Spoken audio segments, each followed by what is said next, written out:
Добрый день. Так, нам нужен первый слайд. Спасибо. Представьте себе такую мечту. Вы приезжаете в незнакомый город, в незнакомой стране, и там на каждом перекрестке находится добродушный местный житель, который рассказывает вам истории о местных достопримечательностях на русском языке и может вас сводить даже куда-нибудь там в ботанический сад, в музей и так далее. Вот об этой мечте я буду рассказывать, как мы ее попытались реализовать. Совершенно очевидно, что современные технологии способны это сделать. Современный мобильный телефон обладает интернетом, мы знаем вашу позицию, вы можете рассказать нужную историю в нужном месте, все прекрасно. Соответственно, 5 лет назад мы решили запустить проект, который называется Easy Travel, с амбициозной целью сделать так, чтобы ваш телефон стал мобильным аудиогидом в любом месте, куда вы едете. В городе, в музее, в ботаническом саду, на круизном корабле или в автомобиле. С точки зрения пользователя выглядит довольно просто. Это мобильное приложение, которое вы ставите на свой телефон и которое рассказывает нужную историю в нужном месте.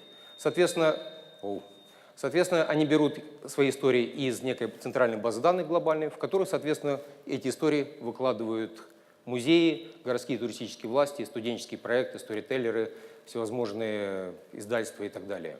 Это все похоже на YouTube. С одной стороны, вы выкладываете ваши истории, с другой стороны, их потребляют. Это действительно построено как YouTube, это открытая бесплатная платформа. Первый вопрос, который мне обычно при этом задают, говорит, как же вы можете быть бесплатным? Это же невозможно. На самом деле невозможно наоборот. Вы знаете хоть одну большую платформу, которая платная? Википедия, YouTube, Twitter, Instagram и так далее. Они существуют только потому, что их знаете только потому, что они бесплатные. Потому что конкуренция в мире платформ настолько серьезна, что выживает в каждом сегменте только одна компания. Такие правила игры. Ну и приз в этой игре довольно серьезный. Это миллиард, а в случае с YouTube это 100 миллиардов. Соответственно, мы главный игрок в этом сторителлинговом бизнесе, который мы, собственно, тут представлены. Сторителлинг — это по-английски рассказ истории, я даже буду использовать этот термин. И то, что мы главное видно по этой карте, это 1500 музеев, это 3500 туров в 90 странах на 50 языках.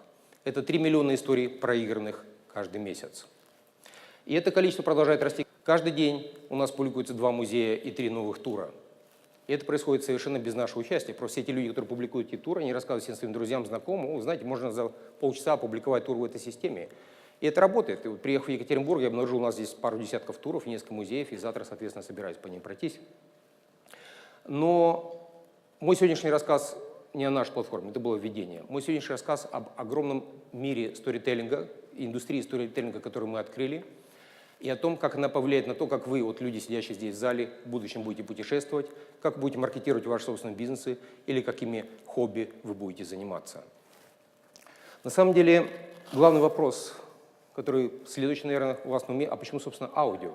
Я помню, в 2011 году, когда я искал инвестора, один из инвесторов меня так жестко отразил, сказал, знаешь, аудио не рулит, вот сейчас надо видео делать. Прошло 6 лет, и вы знаете, мне кажется, аудио побеждает. И причиной этому являются, конечно, мобильные телефоны. Они же неспроста называются мобильными, да, мы с ними куда-то двигаемся. И когда вы идете, когда вы едете, ваши глаза заняты, когда вы стоите в музее напротив экспоната, ваши глаза заняты. А аудио — это единственный канал, который способен дополнить то, что вы смотрите. Это, по сути, есть та самая дополненная реальность, настоящая дополненная реальность, о которой некоторые говорят. И другой пример, 20% запросов в прошлом году, которые Google отработал, это были аудиозапросы. Соответственно, Google, Apple относятся к всему этому очень серьезно. Они начали делать программы мобильные помощники. У Apple это Siri, у Google это Google Assistant, у которых единственный интерфейс с пользователем — это голос. Вы с ним говорите, и он с вами тоже говорит. Да, сейчас эти программы вызывают только легкую усмешку, но поверьте, не пройдет и 5 лет, вы будете на полном серьезе разговаривать с вашим телефоном. Этот мобильный помощник, он расскажет вам, где свернуть на незнакомой улочке, в незнакомом городе. Он расскажет вам, когда нужно взять зонтик. Он напомнит о каких-то встречах. И этот же мобильный помощник Siri от Apple будет вам рассказывать все истории, которые он где-то возьмет. Где он все это будет брать? Карту он возьмет, конечно, у компании TomTom, которая в этом специализируется. Бронирование отеля он сделает с помощью Booking.com. А вот, собственно, историю он будет брать у платформ типа нашей. И, соответственно, он обеспечит то, что вот те самые тысячи контент-провайдеров, которые выкладывают эти истории, добираются до миллиардов пользователей, которые используют эту технологию. И это очень здорово. На самом деле, есть еще одна причина считать, что аудио гораздо лучше, чем видео. Дело в том, что люди общаются голосом сотни тысяч лет. Мы, по сути, читать, писать с вами начали 500 лет назад с развитием книгопечатания. До этого мы всегда что-то рассказывали и слушали. И это естественно, что сейчас, когда вам надо что-то серьезно узнать или о чем-то обсудить, вы приходите к человеку и говорите. И, кстати, сегодня я перед вами выступаю голосом, я вас не попросил прочитать какую-то статью. То есть это естественная среда общения человека. Но на самом деле вот эти мобильные технологии типа Siri, Google Assistant — это не единственное, что вас ждет в будущем в контексте вот этого бизнеса сторителлинга. Давайте приведу такой пример. Как-то недавно, перед Новым годом, я ехал с одним своим знакомым к нему домой, и в какой-то момент он остановил разговор и говорит: слушай, ты знаешь, что это за поле там справа? Я говорю: нет, не знаю. Он говорит: это Ватерлоу. Вы знаете, я был просто поражен. Это было очень неожиданно и странно, и, конечно, в этот момент я хотел бы услышать историю про Ватерлоу. В чем суть этого примера? В том, что обычно, когда мы что-то ищем, мы знаем, что мы хотим найти. Технология сторителлинга предполагает, что иногда мы будем просто натыкаться на истории, совершенно, о которых мы еще минут назад не думали. И эти истории хороши тем, что они рассказаны к месту. Знаете, это как хороший анекдот. Вот рассказанный к месту, он особенно хорош. И это довольно необычный способ знакомства с новой информацией. Другое изменение, которое, вероятно, произойдет, это то, как вы планируете ваше путешествие. Сейчас подготовка к путешествию — это такой, знаете, полноценный проект. Можно так день-два поработать, выбрать, куда поехать, что там делать, заказать билеты и так далее. Представьте, это будет все иначе. Вы просто садитесь в машину, вы едете куда-то, и машина вам начинает рассказывать истории про города, веси, про битвы, которые были на этих полях, про какие-то замки, которые там где-то расположены. И в какой-то момент вам понравится какой-то замок, какая-то история, вы свернете, приезжаете в этот замок, да, вот это Siri или там Google Assistant вам расскажет про замок, про городочек, свой музей. Но самое интересное то, что вы даже не знаете, где вы сегодня заночуете. Вы даже не знаете, где закончится ваше путешествие. И это не так важно. Важно то, что вы вернетесь домой всегда полные самых интересных впечатлений от самых интересных историй. Это довольно интересное изменение, которое грядет. Как все это повлияет на технику, которую мы используем? Ну, наверное, можно почти точно сказать, что телефон изменится и снова станет старым добрым телефоном. Ему не нужен будет такой большой экран, он будет лежать у вас в кармане, вы будете с ним общаться голосом. Как? Наверное, потребуется, опять же, старый добрый наушник Bluetooth, да? Вы будете с ним ходить. Он, кстати, довольно хорошо подходит. Он не мешает общаться с собеседниками, и в то же самое время он вот расскажет ту самую неожиданную историю в неожиданном месте. Я проверял, это точно работает. Это из старых технологий. Но есть еще новые. Машины, которые ездят сами. Сейчас все компании занимаются тем, что пытаются создать такие машины, а вы никогда не задумывались, что будет делать в машине, которая едет сама. Это скучно. Читать книжки и смотреть видео вы точно не сможете, половину из вас укачает насмерть. И, в общем-то, история, рассказанная к месту, это будет, пожалуй, единственное развлечение, которое вы будете использовать. Возможно, вам понравится. Итак, весь этот спектр новых технологий, новых развитий, который будет происходить, он потребует в какой-то момент десятки миллионов историй. И здесь у нашего проекта небольшая проблема. Несмотря на то, что мы лидер этого бизнеса, мы номер один, мы точно имеем десятки тысяч историй, но, поверьте нам, очень далеко до десятков миллионов. Мы просто не успеем даже через 5 лет. Нам нужна какая-то фундаментальная инновация, и это то, над чем мы сейчас работаем. Но чтобы понять, какая нужна инновация, нужно вообще понять, что такое инновация 21 века. Что такое инновация 20 века, мы хорошо знаем.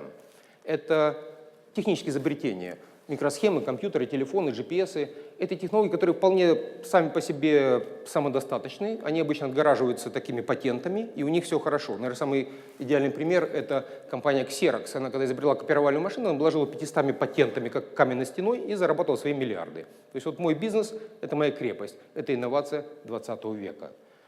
В 21-м все иначе. Когда пришел Facebook, когда пришел YouTube, это работает не так. Я могу вам сейчас с командой разработчиков создать YouTube за 1 год. Разве он после этого будет стоить 100 миллиардов? Никогда в жизни. Все эти облачные платформы показали, что там нет никакой технической инновации. Вся их инновация — это связь большого количества уже известных объектов. Так и у нас. Нам нужно что-то с чем-то связать. Итак, для того, чтобы весь этот сторителлинговый бизнес довольно сложно заработал, нам нужны 4 важных компонента. Первый компонент — это платформы. Их у нас есть, об этом даже говорить не будем. А вот вторая интересная — музеи, публичные фонды, истории. Музей знает, что такое аудиогид уже 50 лет.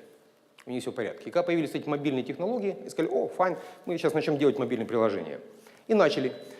И они обычно для этого используют гранты, там 50 тысяч евро, до 5 миллионов евро, довольно серьезные гранты. Когда мы к ним впервые пришли, сказали: вы знаете, все это можно получить бесплатно. Они от нас отмахнулись, они говорят: нам это не надо. И продолжили это делать. Потихонечку мы заметили, что где-то так через 3 года 90% этих проектов умирают, как гранты кончаются. Более того, мы выяснили, что вся Европа за последние 5 лет потратила порядка $250 миллиарда евро на мобильные технологии для музеев, городов, археологических сайтов и так далее. Довольно огромная цифра. Представьте, что если бы все эти деньги были потрачены на технологии, которые умирают через 3 года, а на контент на истории, которые живут десятилетия. И это не шутка. Если мы вспомним с вами такой контент, как музыку, помните, мы ее слушали на этих граммофонах, бобины, кассеты, CD-плееры, MP3-плееры, сейчас где-то в облаках. Но это все та же самая добрая старая музыка, которая записана десятки лет назад. То есть технологии приходят, уходят, контент остается. Ведь вы же немного знаете технологий, которые переживают десятилетия. И нам очень радостно, что сейчас музейное сообщество потихонечку начинает понимать, перестраиваться. Сначала малые музеи нами стали пользоваться, потом средние, большие. И сейчас уже, например, Третьяковская галерея активно пропагандирует идею того, что надо вкладывать деньги в контент и использовать бесплатные технологии. За ней пошел исторический музей, Пушкинский и так далее. А сегодня с утра я вот в Ельцин-центре обсуждал, что, вероятно, завтра не сделают свой первый тур. Мы, с своей стороны, тоже помогаем. В прошлом году мы получили первый миллион евро грантов, потом второй. И сейчас обратились в Еврокомиссию за тем, чтобы получить 250 миллионов. Очень такой простой проект. И мы считаем, что за эти деньги мы вполне можем покрыть историями всю Европу, все хайвеи, 500 городов вместе с их музеями. Конечно, этот контент будет использоваться не только на нашей платформе, на всех остальных, конкуренция, и это нормально. И, конечно, это фундаментально изменит то, как вы путешествуете по этому миру. Окей. Следующий важный момент – это партнеры. Это десятки типов бизнесов, которые завязаны на бизнес туризма и каким-то образом тоже подвязаны в эту большую схему. Я вам уже приводил пример Siri, помощника или этих самых самодвижущих автомобилей, но это все фантазия о будущем. А что сейчас? А сейчас, если вы купите билет на Any Way, Any Day, возможно, вы получите письмо, вы купите билет на Рим, вам напишут, знаете, тут в Риме 10 бесплатных туров, используйте, да? Сейчас, если вы купите билет в Москве на электричку, вы получите информацию о том, что прямо в электричке можете послушать тур или в том городе, куда вы приедете из Москвы. Уже сейчас вы можете поехать в город Тверь, где туристический информационный центр сделал кучу туров по Твери, а местные отели предлагают их бесплатно своим постояльцам. И это очень здорово, да? Уже сейчас Яндекс.Такси на полном серьезе обсуждают возможность того, чтобы, касаясь такси, у вас были бесплатные аудиогид по городу. Это же очень здорово, потому что десятки тысяч создателей историй, они помогают вот этим бизнесам обслуживать лучше клиентов, и в обратную сторону эти бизнесы помогают им добраться до миллиардов пользователей. Такой, знаете, вин-вин. Каждый помогает каждому, и это очень здорово. И, в общем-то, я вполне надеюсь, что и в городе Екатеринбург после этой лекции, возможно, или сегодня перерыв, или завтра вы обратитесь и скажете, окей, я тоже хотел в этом всем поучаствовать, обращайтесь, мы вам в этом поможем. И на самом деле, в этом мы, кстати, уже отличаемся сильно от YouTube. То есть мы не просто открытую платформу создаем, но такую экосистему бизнесов, что следующий шаг по сравнению с технологиями типа YouTube. Следующий важный момент – это краудсорсинг. Без него, конечно, не может выжить ни одна платформа. Это участие миллионов людей. Все эти Facebook и YouTube – это все очень важно для нас тоже, потому что у нас в самом начале были только музеи, только библиотеки. Да, это десятки тысяч, но это мало. Поэтому мы сделали прямо в нашем мобильном приложении возможность записать историю сходу прямо вот здесь, вот записать аудио, записать, сделать картинку, положить текст, нажать кнопочку, положить на карту и сходу опубликовать. И это уже заработало, и мы ожидаем, что тысячи людей начнут в это дело вливаться, и все это начнет работать. Ну, кстати, не только людям нужны платформы, но и платформы нужны людям. Вот посмотрите на современную жизнь. Вы днем, может быть, работаете где-то в конторе или на заводе, а вечером по дороге домой вы уже, может быть, таксист с помощью Яндекс.Такси. Приехав домой, может быть, вы уже редактор энциклопедии с помощью Википедии. Может быть, уезжая в отпуск, вы сдаете свою квартиру и становитесь ательером с помощью Airbnb. А с помощью этой технологии вы, может, станете известным рассказчиком в вашем районе, в вашем музее, а может, в будущем даже будете зарабатывать этим деньги. Это вполне возможно. Чтобы подытожить весь этот рассказ, я вам расскажу историю, которая произошла недавно на радиостанции, город Балтимор в Америке. Я говорил с руководством радиостанции, журналисты дали интересную идею. Они говорят, смотри, радио – это такая штука, которая появилась благодаря радиоволнам. И у слушателя обычно не было возможности выбрать время и место. Он должен сидеть перед радиоприемником и слушать, когда вот и где ему скажут. Когда появилась веб-технология, то радио стало ее использовать для того, чтобы выкладывать эти записи на веб, чтобы человек мог выбирать уже, когда он хочет послушать эти истории. А с помощью сторителлинговых технологий они могут выкладывать какие-то истории, это маленькая локальная радиостанция, они могут выкладывать истории по городу прямо на карту города, с тем, что человек, пользователь услышал их не только когда ему удобно, но и где ему удобно. Это те самые истории к месту. То есть с точки зрения радистов это, по сути, новая медиа-среда. Собственно, задумайся об этом. Это та новая медиа-среда, куда я вас приглашаю.